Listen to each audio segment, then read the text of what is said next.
कैसा है? बढ़िया। So guys, how are you all? Hope so all are good. तो हम लोग अपनी कंटेम्प्रेरी अकाउंट की जर्नी जो है वो आगे बढ़ाते हुए आज एक चैप्टर नंबर 5 जो है उसको कंप्लीट करने की कोशिश करेंगे बेटा। सो आज जो चैप्टर है बड़ा ही आसान चैप्टर है। मैं नहीं बोलता हूँ कोई कुछ भी टेक्निकल इसमें आप लोगों को कोई टेक्निकल चीज़ इसमें दिखेगी। बड़ा ही सिंपल सा चैप्टर है, कॉर्पोरेट रिपोर्टिंग। इससे पहले जो हम लोग करके आए हैं that is corporate social reporting. तो वो पूरा का पूरा जो चैप्टर था वो सोशल रिपोर्टिंग के ऊपर बात कर रहा था। आज हम जो बात करने वाले हैं दैट इज कॉर्पोरेट रिपोर्टिंग, कि एक कंपनी आखिर क्या क्या रिपोर्टिंग करती है, किस किस को रिपोर्टिंग करती है और कौन कौन सी रिपोर्टिंग करती है, इसके ऊपर पूरा चैप्टर ये चलेगा। तो आखिर क्या एक कंपनी को किन किन लोगों को रिपोर्ट करनी पड़ती है, कौन कौन से उसके ऊपर लॉज एप्लीकेबल होते हैं, तो उसके बारे में पढ़ेंगे कि एक कंपनी कौन सी रिपोर्टिंग करेगी, किस तरीके से करेगी और किस किस को करेगी। तो डन गाइस, सिंपल सा चैप्टर है, ठीक है। मज़ा आएगा चैप्टर पढ़ने में। तो चलो शुरू करते हैं विदाउट वेस्टिंग एनी टाइम।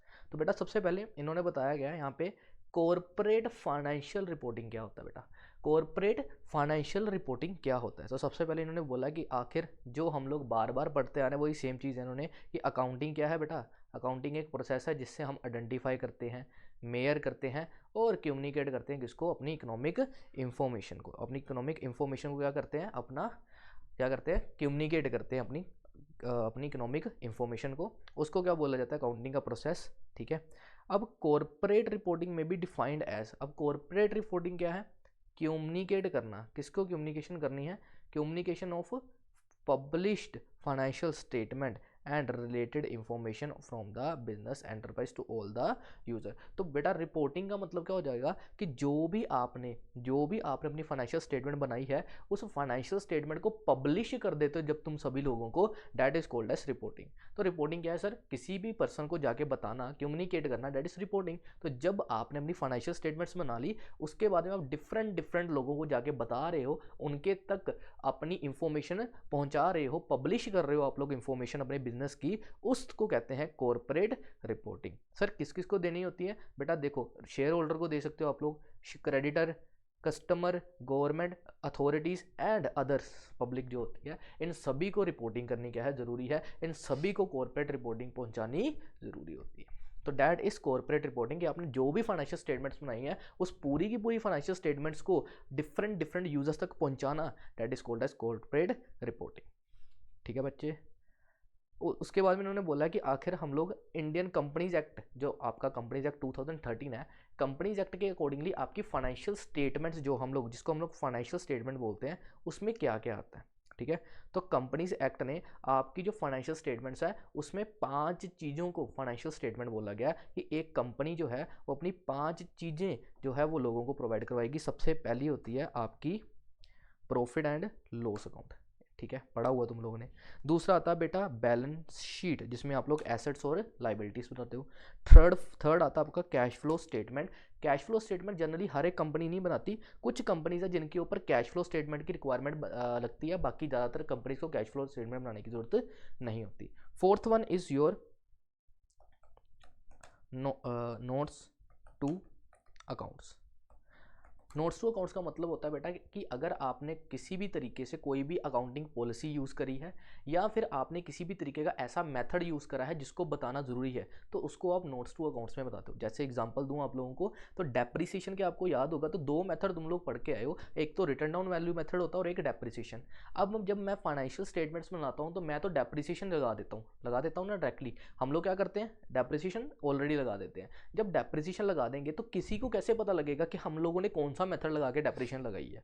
तो उसके लिए मैं नोट्स टू अकाउंट्स में जाके क्या देता हूँ, एक डिस्क्लोजर दे देता हूँ कि आखिर हम लोगों ने कौन सा मेथड यूज करा। तो that is notes to accounts. And the last one is सोकी बोलते हैं इसको, पूरा लिख देता हूँ, statement of change in equity, कि आपकी जो इक्विटी है, सर इक्विटी क्या होती है बेटा, जब ओनर किसी कंपनी में पैसा लगाता है, शेयर्स खरीद लेता है, डेट आपने सुना ना इक्विटी शेयर्स, जब ओनर अपना फंड लगाता है डेट इज इक्विटी। तो उस इक्विटी में अगर कोई चेंजेस होते हैं, ओनर चेंज हो रहा है, आज मुकेश अंबानी साहब ने अपने कुछ शेयर्स बेच दिए, तो क्या उनकी इक्विटी का जो परसेंटेज है वो चेंज हो जाएगी, तो वो कितनी चेंज हुई है, that is statement of change in equity. तो आपको उस statement of change in equity का भी क्या देना होता है फाइनेंशियल स्टेटमेंट में, वो भी इंक्लूड करी जाती है। ये 5 चीज़ें कहाँ पे आती हैं बेटा, फाइनेंशियल स्टेटमेंट्स में आती हैं। ठीक है, यहाँ से पेज कट गया होगा, जिनके पास बुक है वो वहाँ पे तो दिख रहा होगा, यहाँ से पेज मैंने वहाँ से काट दिया हुआ है, तो आप लोग ये लिख लो, जिन्होंने नहीं बुक जिनके पास है वो लिख लो। 5 चीज़ें फाइनेंशियल स्टेटमेंट से हैं, profit and loss, balance sheet, cash flow statement, notes to accounts और statement of change in equity. तो ये फाइनेंशियल रिपोर्टिंग करते वक्त आपको ये फाइनेंशियल स्टेटमेंट्स बनानी है, और फिर इनकी रिपोर्टिंग आप लोग डिफरेंट यूजर्स तक करोगे, कम्युनिकेट करोगे।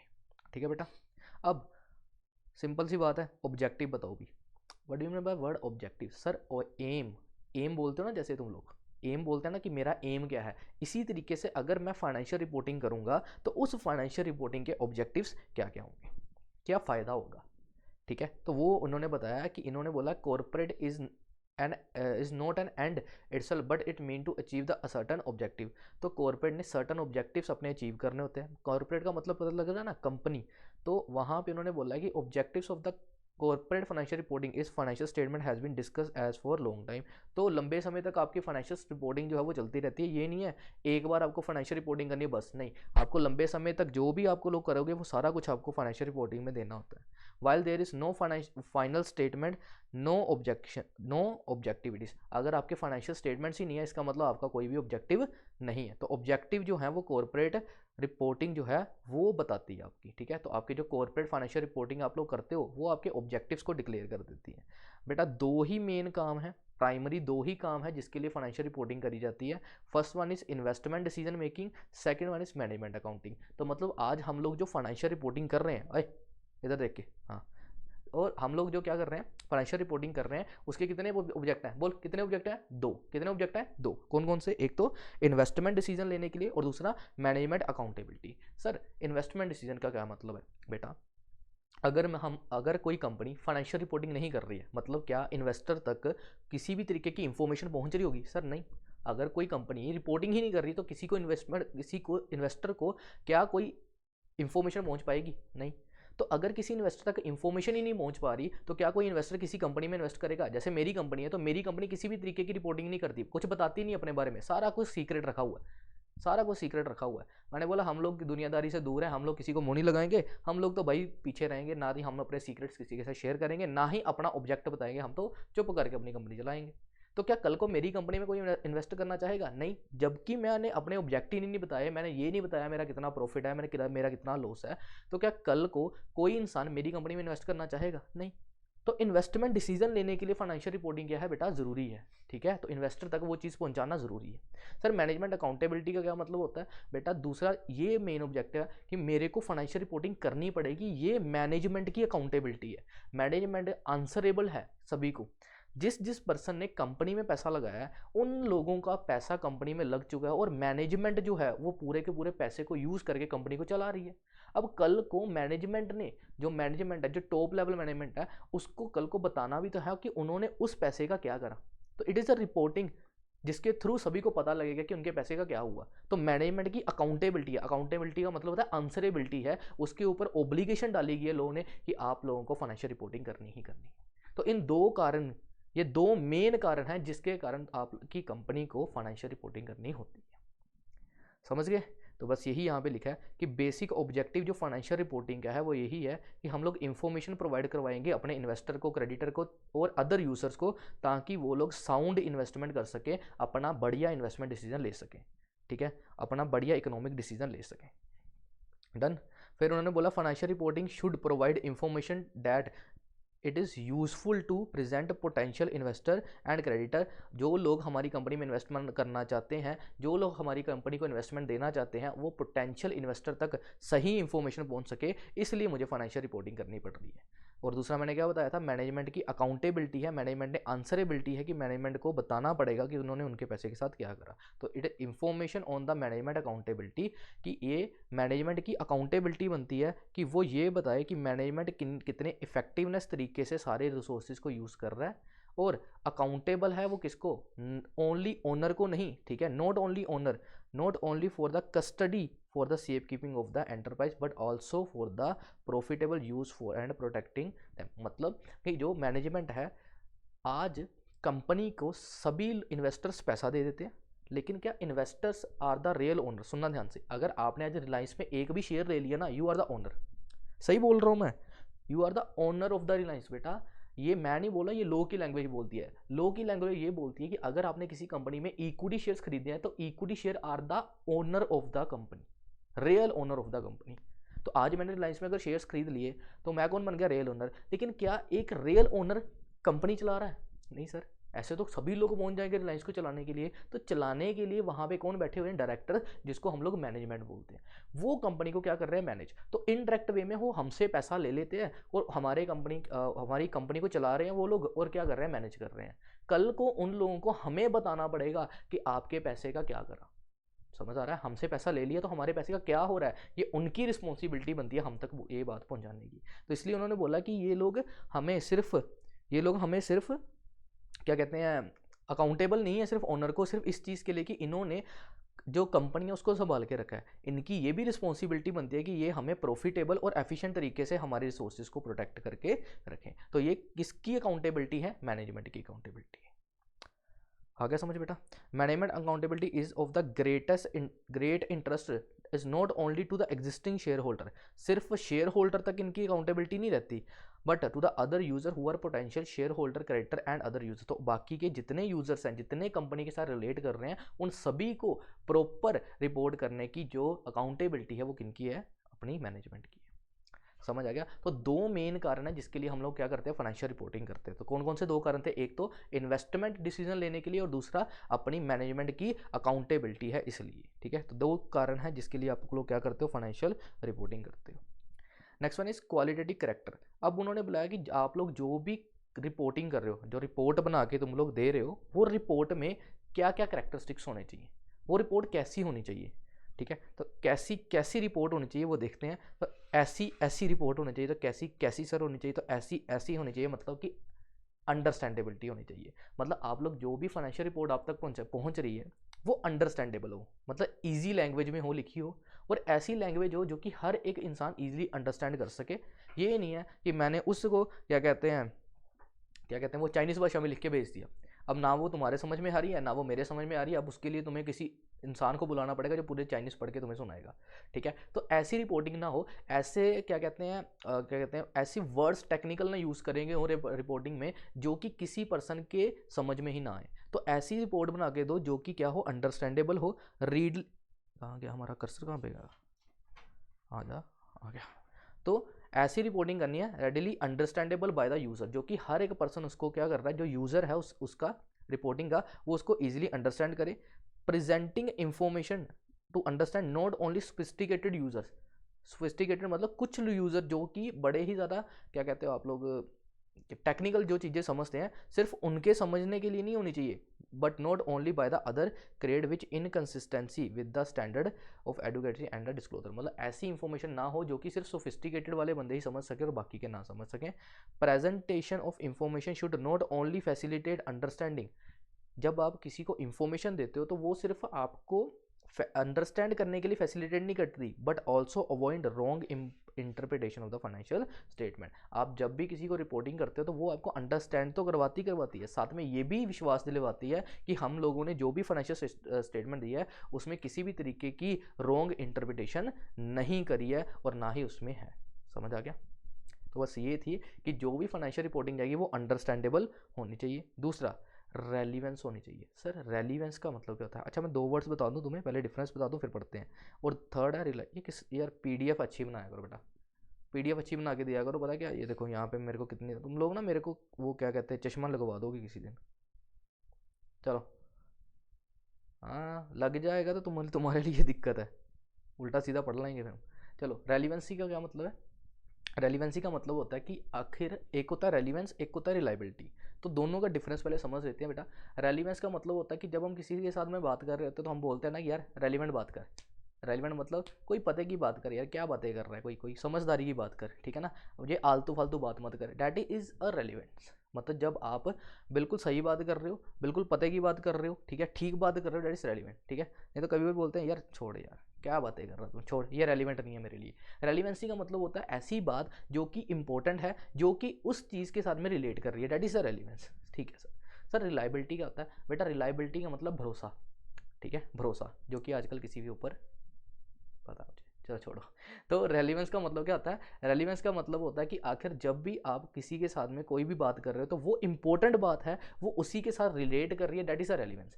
रिलायबिलिटी का मतलब होता है कि जो भी बात कर रहे हो आप उसके ऊपर यकीन कर रहे हो कि ये बात बिल्कुल ही सही कही करी है, इसके ऊपर भरोसा किया जा सकता है, ये बात के ऊपर किसी भी तरीके का शक नहीं किया जा सकता, दैट इज रिलायबिलिटी। तो अब उन्होंने बोला कि ऐसी इंफॉर्मेशन आपने देनी है, ऐसी रिपोर्टिंग आपने करनी है जो कि कंसेप्ट यूजफुल हो।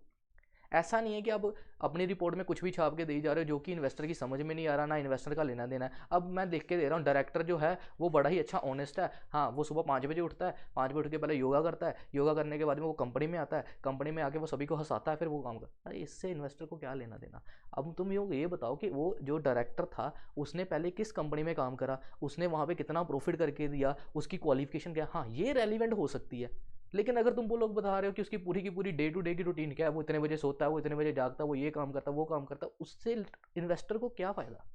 तो जो भी इंफॉर्मेशन, जो भी रिपोर्टिंग आप लोग कर रहे हो वो क्या होनी चाहिए बेटा? रेलिवेंट होनी चाहिए, ठीक है, रेलिवेंट होनी चाहिए। और ऑल दोस इंफॉर्मेशन, कहाँ चला जाता है वापिस आ जा, हाँ कहाँ गुम हो जाता तुम, चलो। So all those important items of information should be that made aid to the user for making the decision।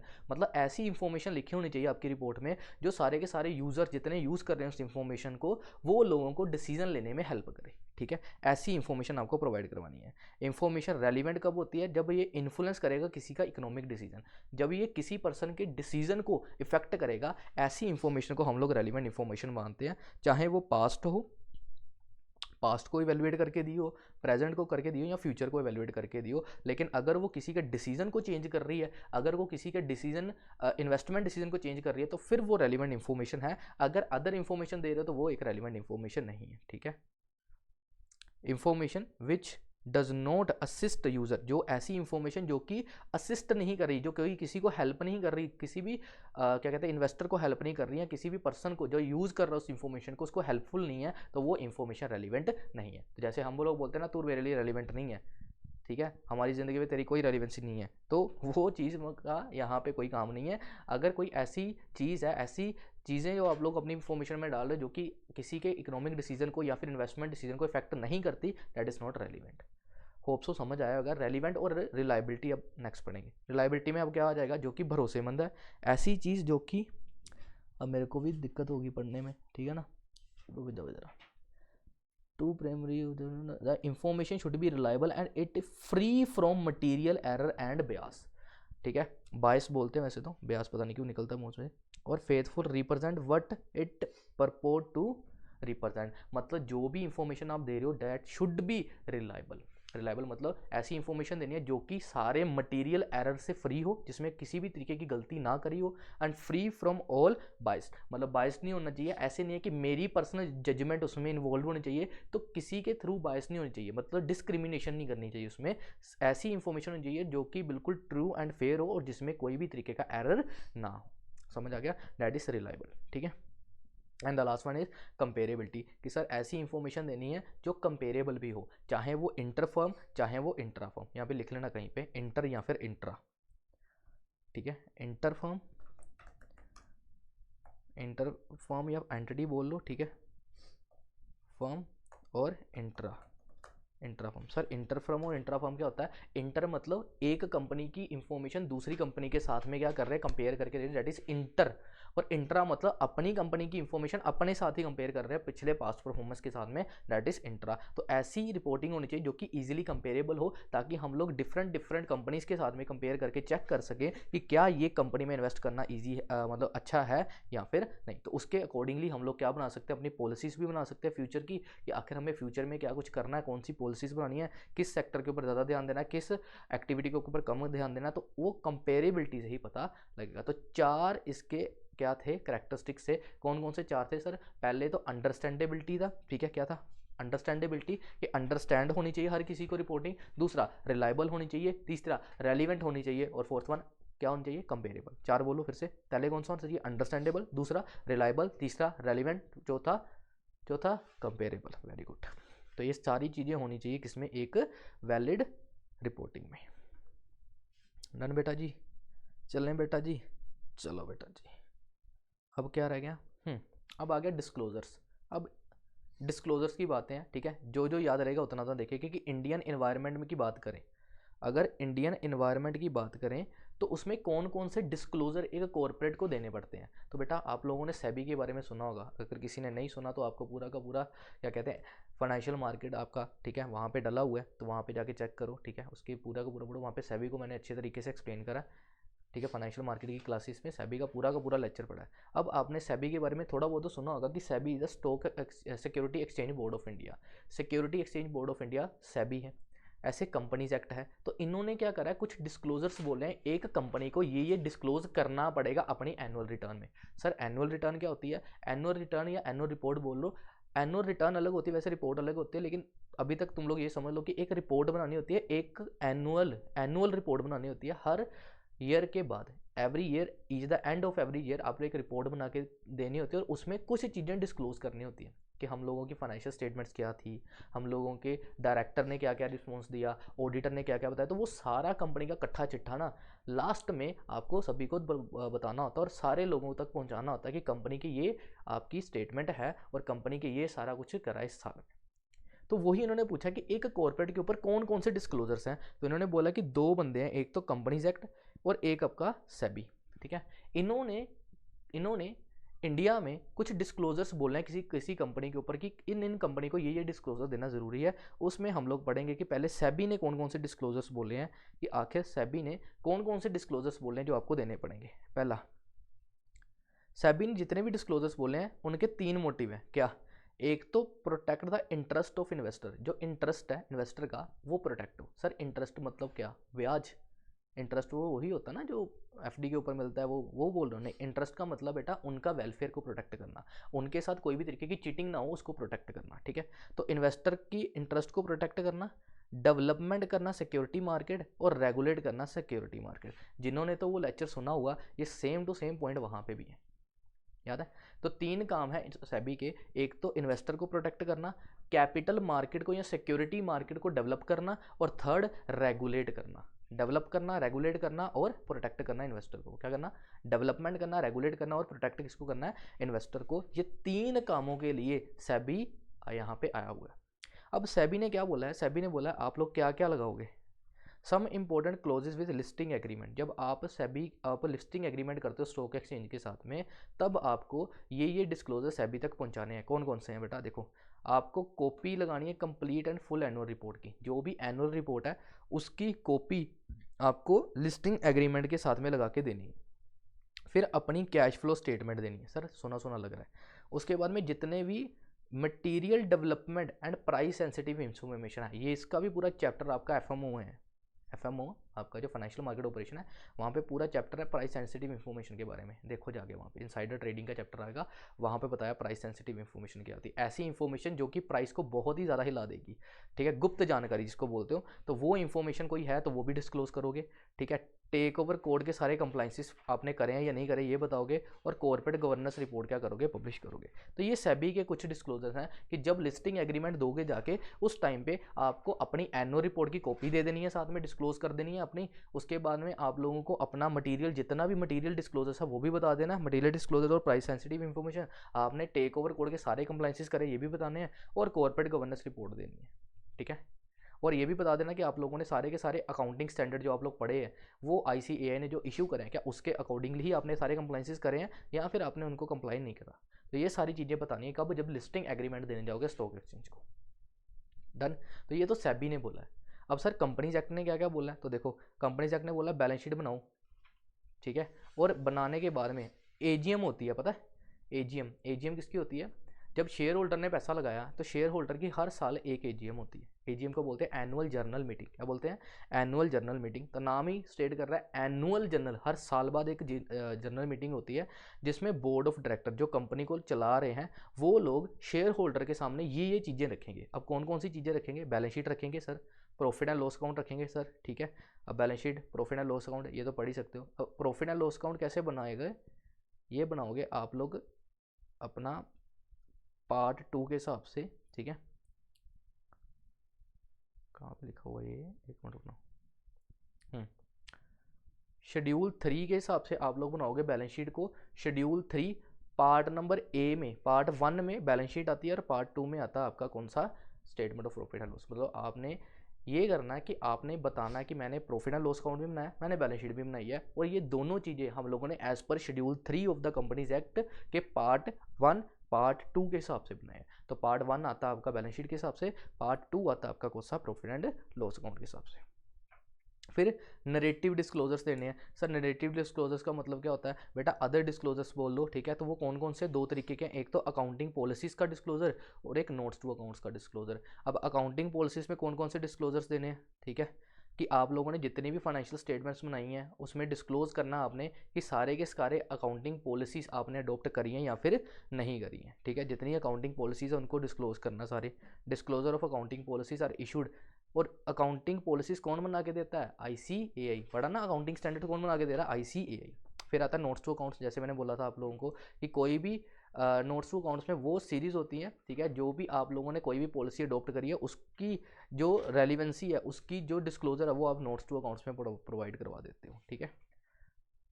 ये हेल्प करता है explaining the specific items in the financial statement as well provide more comprehensive assessment of the companies, ठीक है। तो company में आपने क्या कुछ करा है और कौन सी आप लोगों ने प्रोविजन को अप्लाई करा है, कौन से आपने क्या कहते हैं मेथड यूज़ करें, वो सारा कुछ आपका नोट्स टू अकाउंट्स में आता है, ठीक है। तो ये सारी चीज़ें नोट्स टू अकाउंट्स में डाल देते हैं, ठीक है। ऑडिटर को कितना पे करा, ठीक है। उसके बाद मैनेजमेंट रेम्यूनरेशन कितनी है, कितना पैसा पे कर रहे हो, ठीक है। उसके बाद एक्स्ट्रा ऑर्डिनरी आइटम्स कितनी हैं, गवर्नमेंट ने कितनी ग्रांट दी है, तो ये सारी चीज़ें कहाँ पे आएगी?